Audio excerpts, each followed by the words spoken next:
On a beaucoup parlé de Daniel Ricciardo dernièrement et même depuis son retour l'année dernière dans les médias. Voilà, Ricciardo, ça fait vendre comme on dit. Et dans la lignée, on a beaucoup parlé forcément de Liam Lawson ou même des pilotes du Red Bull Junior Team, mais j'ai l'impression qu'on oublie beaucoup, voire trop souvent, un certain Yuki Tsunoda. Aujourd'hui, le japonais sert de benchmark finalement pour les pilotes juniors ou pour voir si Ricciardo avait encore la niaque, mais c'est à peu près tout. Autrement, on a toujours un ou deux mots un peu grossiers à la radio de sa part, mais Tsunoda, on n'en parle que très rarement. Pourtant, il fait une très belle saison et même depuis le départ de Pierre Gasly, il a pris un vrai pédigré en tant que pilote qu'on ne reconnaît pas suffisamment. Le problème, c'est qu'il n'a pas entre ses mains la suite de sa carrière malgré avoir re-signé pour 2025 chez Racing Bulls, faisant de lui le pilote ayant tenu le plus longtemps dans cette écurie managée par Red Bull si il arrive à la fin de son contrat, fin 2025. Et bien qu'il entretient des liens étroits avec Honda, qui part motoriser Aston Martin en 2026, et ben il se pourrait que la carrière du jeune japonais en Formule 1 commence doucement à se refermer sur elle-même,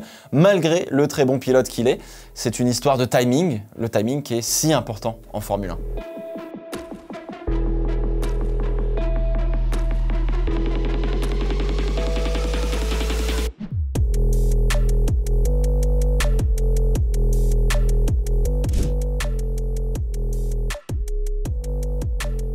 Alors, ça peut paraître étrange, mais chez Racing Bull, on n'a pas spécialement un leader naturel depuis Pierre Gasly fin 2022, car même si Tsunoda a toujours été présent au volant depuis le départ du Français, on ne l'a jamais érigé en leader d'équipe net, quand bien même il a battu presque tous les équipiers qu'on lui a collés, quoi. Alors, début 2023, quand Nyck de Vries est arrivé avec beaucoup d'expérience dans le bagage, et une très belle pige d'ailleurs chez Williams à Monza, on a plutôt penché en faveur du Néerlandais en tant que leader, puis Tsunoda lui a mis juste une volée à grands coups de gros 4 dixièmes de moyenne sur les Grands Prix. Et dans le pipe, on avait aussi besoin d'évaluer un certain Daniel Ricciardo qui lui était aussi sur la touche. Alors entre en jeu l'Australien, mais du coup on n'a toujours pas vraiment de leader d'équipe puisqu'on évalue un pilote avec en référence le japonais qu'on jugeait encore un petit peu moyen mi-2023, faisant pourtant une très bonne saison jusque-là. Alors naturellement l'histoire voudrait que Ricciardo chope le leadership de l'équipe parce que expérience, vitesse, retour, enfin tout ce que tu veux. Bref, c'est Daniel Ricciardo, quoi. Bon alors, la blessure de Zandvoort arrive, ça fait un peu caler la machine. Entre en jeu un Liam Lawson qui a l'écro et qui impressionne de fou et roule en sachant que ça s'arrêtera tôt ou tard. Hein. Donc il roule comme s'il n'avait rien à perdre. Ce qui est très différent d'un Tsunoda qui doit absolument construire des saisons avec forcément des hauts et des bas comme tous les pilotes titulaires. Lawson battra Tsunoda sur le face-à-face des courses, mais c'est le japonais qui reste le meilleur dans l'exercice de la qualif. Peut-être qu'il a un peu plus l'habitude d'emporter cette voiture à la limite. Et puis Ricciardo revient enfin pour son évaluation et encore une fois, on est partagé entre la réelle performance du japonais et la grande expérience de l'Australien pour adjuger un leadership à cette équipe. Alors aujourd'hui, parce qu'il a battu quasiment tous ses équipiers qu'on lui a collés depuis Pierre Gasly, eh bien Tsunoda est censé être leader chez Racing Bull. Et pourtant, je sais pas vous me le direz en commentaire, mais j'ai pas du tout cette impression qu'il est leader naturel, quoi. Alors le japonais pointe à la P12 du général avec 22 points, ce qui n'est pas rien étant donné que le top 8 est généralement pris pour laisser 2 voire 3 places, grand max, pour marquer 3 points à peu près en tout, parce que on a toujours un Stroll ou un Perez qui se battent pour savoir qui est le plus mauvais avec une bonne voiture. Voilà. Tsunoda, c'est 10 points devant Ricciardo, 2 points derrière Hülkenberg et Stroll pour une potentielle P10 au général. Yuki, en fait, il est en bataille pour être le meilleur des autres en Formule 1 derrière les top teams. C'est bon, quoi. On a donc vu un pilote rapide, agressif dans ses attaques et qui les mène souvent à bien, d'ailleurs. On a en tête l'extérieur sur Gasly au Japon, par exemple, même si à ce moment-là, l'Alpine était un peu un tracteur. Ça l'est toujours un petit peu, mais ça, c'est un autre problème. On a quelques gros freins comme sur Alex Albon en Autriche, au T3. C'est plutôt joli, c'est beau. Bref, Yuki, il sait attaquer. Il sait aussi plutôt bien défendre. C'est un pilote plutôt aguerri, on va dire. Alors, il lui manque peut-être encore un peu la science de la course sur les stratégies. On a quand même souvent l'impression qu'il se repose plus sur son équipe que l'inverse, comme un Sainz ou un Albon qui est assez proactif dans les stratégies, mais il fait vraiment le taf, il comprend bien les pneus, il arrive à faire marcher des stratégies correctement, bref, c'est un bon pilote de Formule 1. Alors, il avait l'air de s'être calmé à la radio fut un temps, notamment l'année dernière, mais les habitudes reviennent vite, vous le savez. Je lui ai expliqué un truc, moi je suis un nerveux, donc là à tout moment ça part en fait. Au-delà des gros mots à la radio, je vais pas commencer un débat sur gneu, faut pas dire de gros mots, laissez-nous vivre, putain de bordel de merde. Mais les gros mots, c'est un moyen pour Tsunoda, comme pour beaucoup de gens dans le monde, d'évacuer une forte émotion, généralement de la colère ou de la frustration, quand on n'a pas d'autre moyen sur l'instant que ça. Et alors, de l'émotion, le japonais, il en a beaucoup quand il est au volant. C'est souvent l'adrénaline, le stress et toutes ces choses qui peuvent vous sortir de votre calme, entre guillemets, nécessaire pour piloter correctement. Et je pense que 99% des gens normaux qui voudraient juste bien faire au volant d'une Formule 1 et qui sont un peu durs avec eux-mêmes seraient tout aussi injurieux que le japonais. Et généralement, être sous le coup de l'émotion au volant, ça vous fait pas aller plus vite, bien au contraire. Pour le coup, il vaut mieux être comme Piastri, être vraiment très calme. Le japonais a travaillé sur cet aspect de lui-même, justement pour non pas juste crier à la radio que la voiture elle est merdique, mais pour faire des retours plus constructifs pour avancer. Et soit dit en passant, il a aussi beaucoup appris de Daniel Ricciardo sur la dernière année, sur la manière de travailler, de voir les choses, de ressentir, etc. Donc c'est plutôt pas mal. Donc oui, Yuki Tsunoda est devenu un profil vraiment intéressant, vous me direz peut-être aussi dans les commentaires, mais qui manque d'un je sais pas quoi pour vraiment se démarquer et progresser dans sa valeur sur le marché des transferts, car aujourd'hui malheureusement, Tsunoda n'est en tête de liste absolument nulle part pour un baquet et a finalement étendu son contrat pour 2025 chez Racing Bulls, ce qui reste sa meilleure mais surtout sa seule option pour le moment.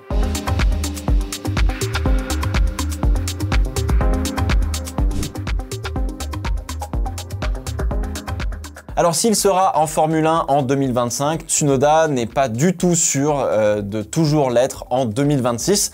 La faute à un timing pas bon pour lui, où il a encore le cul entre deux chaises. Pilote performant et intéressant, mais pas assez pour miser un avenir dessus. Tout le problème, et on le savait un peu plus ou moins, mais son avenir dépendait aussi de ce qu'allait faire Honda. Tsunoda a toujours été une contrepartie plus ou moins imposée à Red Bull pour avoir un pilote japonais en Formule 1, s'il performait correctement, bien évidemment. Mais maintenant que Honda arrêtera sa collaboration avec Red Bull pour entamer une nouvelle collaboration avec Aston Martin, Red Bull n'a plus aucune obligation de garder Tsunoda s'il pense avoir mieux.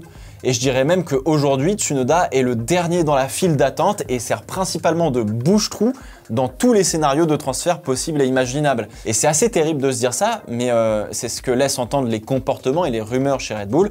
Tsunoda ne les intéresse, mais alors tout simplement pas du tout, quoi. Pour la fin de l'année, on va lui coller donc un Liam Lawson pour évaluer le néo-zélandais, pour savoir où est-ce qu'il se situe vraiment.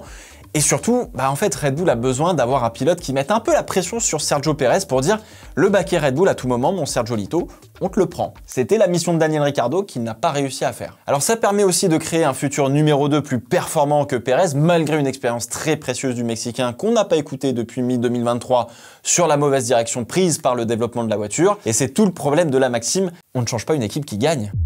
On a plusieurs cas. Premier cas, c'est ce qu'on appellerait le statu quo, c'est-à-dire que Pérez performe convenablement, Lawson reste chez Racing Bull, on n'a pas beaucoup mieux qu'un Tsunoda pour continuer entre guillemets et d'avoir un semblant de leader d'équipe. Deuxième cas, on en a enfin marre de Sergio Pérez et on décide de le remplacer. Le baquet va directement à Liam Lawson. Chez Racing Bull, on place un Isaac Hadjar par exemple et on garde un Tsunoda parce que du coup on n'a pas beaucoup mieux dans le junior team et on a besoin d'avoir un pilote un peu d'expérience chez Racing Bull. Troisième cas, l'un des plus rares et encore, Verstappen en a marre de Red Bull ou de la Formule 1 tout court et s'en va et on décide aussi de se séparer de Pérez.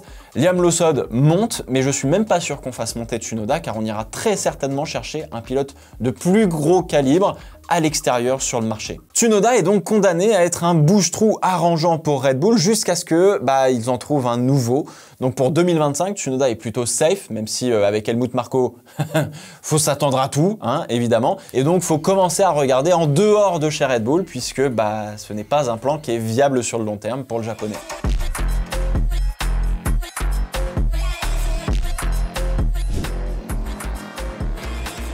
Alors oui, Yuki Tsunoda est soutenu par Honda depuis quasiment ses débuts, puisqu'il a gagné la Honda Racing School, il me semble. Même dans le cas d'ailleurs où Honda ne serait pas impliqué en tant que motoriste dans une écurie où roulerait le japonais. Donc globalement, comprenez par là que la fierté japonaise d'avoir un pilote du pays en Formule 1, ça prime sur tout le reste, même s'il n'y a pas un moteur japonais dans le dos.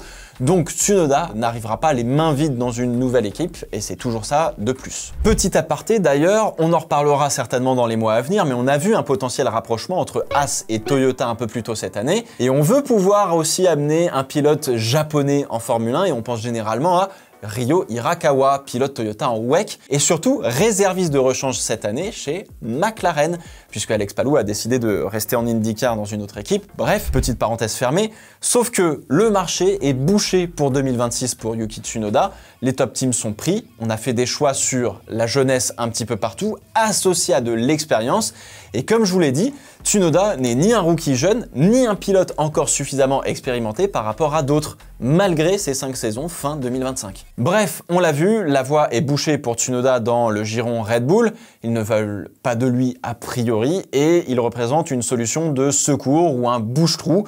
Donc pour continuer la carrière, il va falloir aller voir ailleurs et pourquoi pas embarquer dans l'immense projet Aston Martin Honda, qu'il faut le reconnaître, a quand même beaucoup de gueule. 2026, il est bloqué, tout le monde est déjà sûr d'avoir un baquet en l'état actuel des choses, sauf dans le giron Red Bull où ça peut encore un petit peu bouger. Si Verstappen part demain, comme pour Hamilton chez Ferrari, il y a pas mal de choses qui peuvent bouger, ça peut ouvrir pas mal d'opportunités, mais ça reste pour le moment peu probable. Donc Tsunoda sera sur la touche, et quitte à être sur la touche, autant choisir le bon banc à chauffer en attendant de revenir peut-être un jour en Formule 1. Sa meilleure chance, c'est peut-être de suivre Honda et d'aller chez Aston Martin en tant que 3e pilote, et de pourquoi pas rouler en WEC avec la firme britannique, quitte à ouvrir un resto en plus à côté, hein. Parce que bon, Yuki Tsunoda, le foodie, on adore. Alors il peut faire tout ça en attendant, soit que Alonso raccroche le casque parce que finalement 2026 n'aura pas changé la donne pour lui, soit que Big Daddy Stroll soit suffisamment sous pression de ses investisseurs pour remplacer son fils par Yuki Tsunoda. Mais globalement, encore une fois, il n'a pas l'avenir entre ses mains. Alors attention, hein, chez Aston Martin aussi, il n'est pas sur le dessus de la pile comme on dit, car si Alonso venait à partir, le baquet, il va intéresser des très gros pilotes, et parmi eux, on pourrait imaginer un Lando Norris qui se sent plus bien chez McLaren, Russell pareil chez Mercedes, Verstappen, Sainz, et d'autres qui pourraient avoir envie de changement là où ils sont à l'heure actuelle. Vous m'avez bien compris, si Tsunoda veut retrouver un baquet de titulaire, a priori, il faudrait qu'il remplace Lance Stroll chez Aston Martin. Autant vous dire que le simulateur, il risque d'y passer un sacré bout de temps sans jamais se retrouver sur la grille de départ, malheureusement. Alors, c'est terrible pour Yuki Tsunoda, mais en faisant cette vidéo, j'ai vraiment l'impression que son sort est scellé et qu'il vivra l'année prochaine sa dernière saison en Formule 1, sauf cataclysme. Alors, peut-être que c'est un mal pour un bien et qu'il pourra se pencher sur l'ouverture justement d'un restaurant, vu que, voilà, c'est un foodie avéré comme je vous l'ai dit. C'est pourtant un bon pilote qui peut amener de très belles qualités à une écurie, mais au vu du marché, il est trop vieux pour être pris pour un jeune et pas assez expérimenté pour être pris pour un leader d'équipe, quand bien même il a battu ses équipiers en général. C'est ça qui est terrible. C'est terrible. Alors la meilleure façon de rester en Formule 1 pour lui, c'est soit d'espérer que Lance Stroll choisisse d'arrêter assez vite la Formule 1, soit que chez Red Bull, ça bouge un petit peu pour continuer de rouler suffisamment en tant que titulaire et arriver jusqu'à la prochaine grosse salve de transfert pour trouver refuge dans une nouvelle équipe et continuer son aventure en Formule 1, où enfin il aura peut-être acquis ce statut de pilote plus expérimenté, de leader d'équipe, qui est peut-être intéressant de miser son avenir dessus.